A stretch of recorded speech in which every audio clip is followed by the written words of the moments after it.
Basic infrastructure complete हो जाएगा, उसके बाद प्राइवेट प्लेयर्स को भी आने का मौका मिलेगा। देखो, रेलवे का बहुत ही एक स्ट्रैटेजिक इम्पोर्टेंस है, पहला। दूसरा, आज 100 रुपये कॉस्ट पड़ती है रेलवे में पैसेंजर्स को अगर ले जाने की, तो 45 रुपये टिकट लेते हैं, यानी 55% डिस्काउंट देते हैं।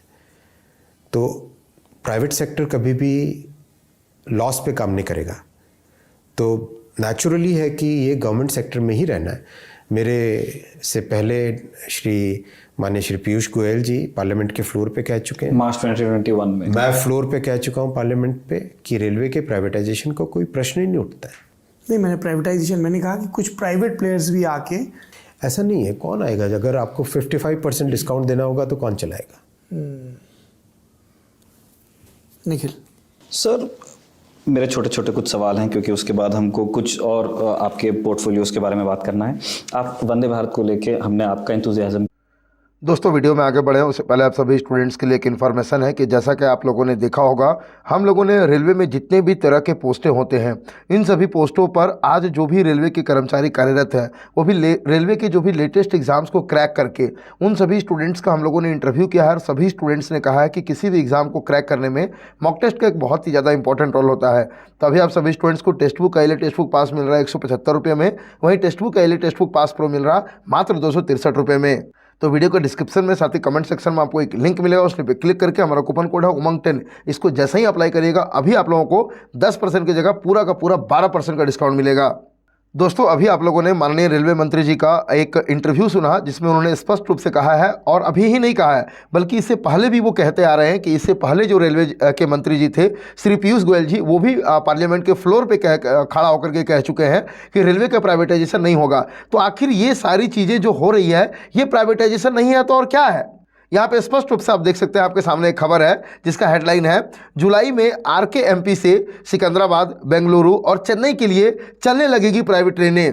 और इतना ही नहीं फ्रेंड, इस साल के अंत तक लगभग जैसे कि 150 प्राइवेट ट्रेनें चलाने का लक्ष्य रखा गया है। और इतना ही नहीं, ये तो 2024 के अंत तक की बात की जा रही है, वहीं 2025 के अंत तक की बात की जाएगी। तो उसका टारगेट आप लोग देखेंगे तो आप लोग पूरी तरह से शॉक हो जाएंगे।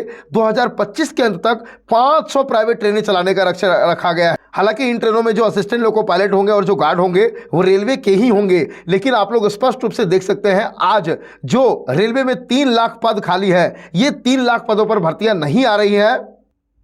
भले रेलवे ने हर साल भर्ती अनाउंसमेंट की बात कही हो, लेकिन यदि अगर इन 3 लाख पदों को भरा जाए तो हर साल भर्ती देने के बावजूद भी, हर पोस्ट पे हर साल भर्ती आने के बावजूद भी, हर पोस्ट की अच्छी खासी भर्तियां आ सकती है। लेकिन कहीं ना कहीं भर्तियों की जो संख्या है, चाहे हम लोग बात करते हैं असिस्टेंट लोको पायलट की, जिसमें मात्र 5696 वैकेंसी आई है, बात करते हैं हम लोग टेक्नीशियन की, वहां पर मात्र 9000 वैकेंसी देखने को मिली है, वहीं बात करते हैं हम लोग RPF का, तो उसमें भी जो 2 पोस्टें अनाउंस की गई है उसमें भी भर्तियों की संख्या बहुत ज़्यादा नहीं है।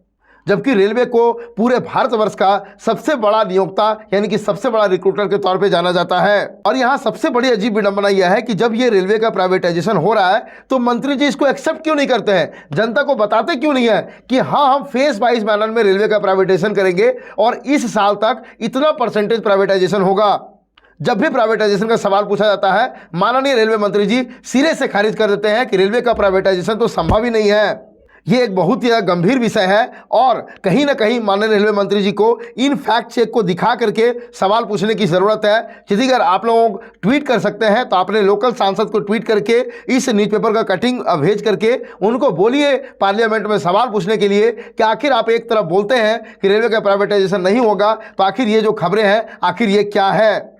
इस पर माननीय रेलवे मंत्री जी को क्लैरिफिकेशन अवश्य देना चाहिए, क्योंकि प्राइवेटाइजेशन का सबसे बड़ा डायरेक्टली इंपैक्ट किसी एक पर्टिकुलर चीज़ पर आएगा तो वो है आप लोगों का रेलवे की भर्तियों के ऊपर। क्योंकि आपने देखा होगा आखिरी जो भर्ती आई थी वो 2019 में आई थी, उसके बाद जो भर्ती आई वो सीधा इलेक्शन में आई, यानी कि 2024 में आई।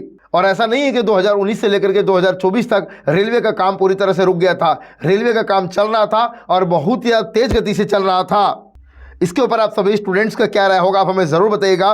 क्या आप सभी स्टूडेंट्स को लगता है कि नहीं सर, अभी भर्तियां अनाउंस हो चुकी हैं, हम लोगों का पूरा कंप्लीट फोकस केवल और केवल अपने स्टडी पर होना चाहिए, इधर जो भी चीज़ें चल रही हैं इसे चलने देते रहना चाहिए, एक बार हमारी नौकरी लग जाए, बाकी भविष्य के जनरेशन के साथ क्या होगा उसके बारे में अभी हमें बहुत ज़्यादा बिल्कुल भी नहीं सोचना चाहिए। अपना राय हमें कमेंट करके ज़रूर बताइएगा। वीडियो अच्छा लगा हो लाइक और शेयर कीजिएगा। मिलते हैं नेक्स्ट वीडियो में, तब तक के लिए जय हिंद, जय भारत।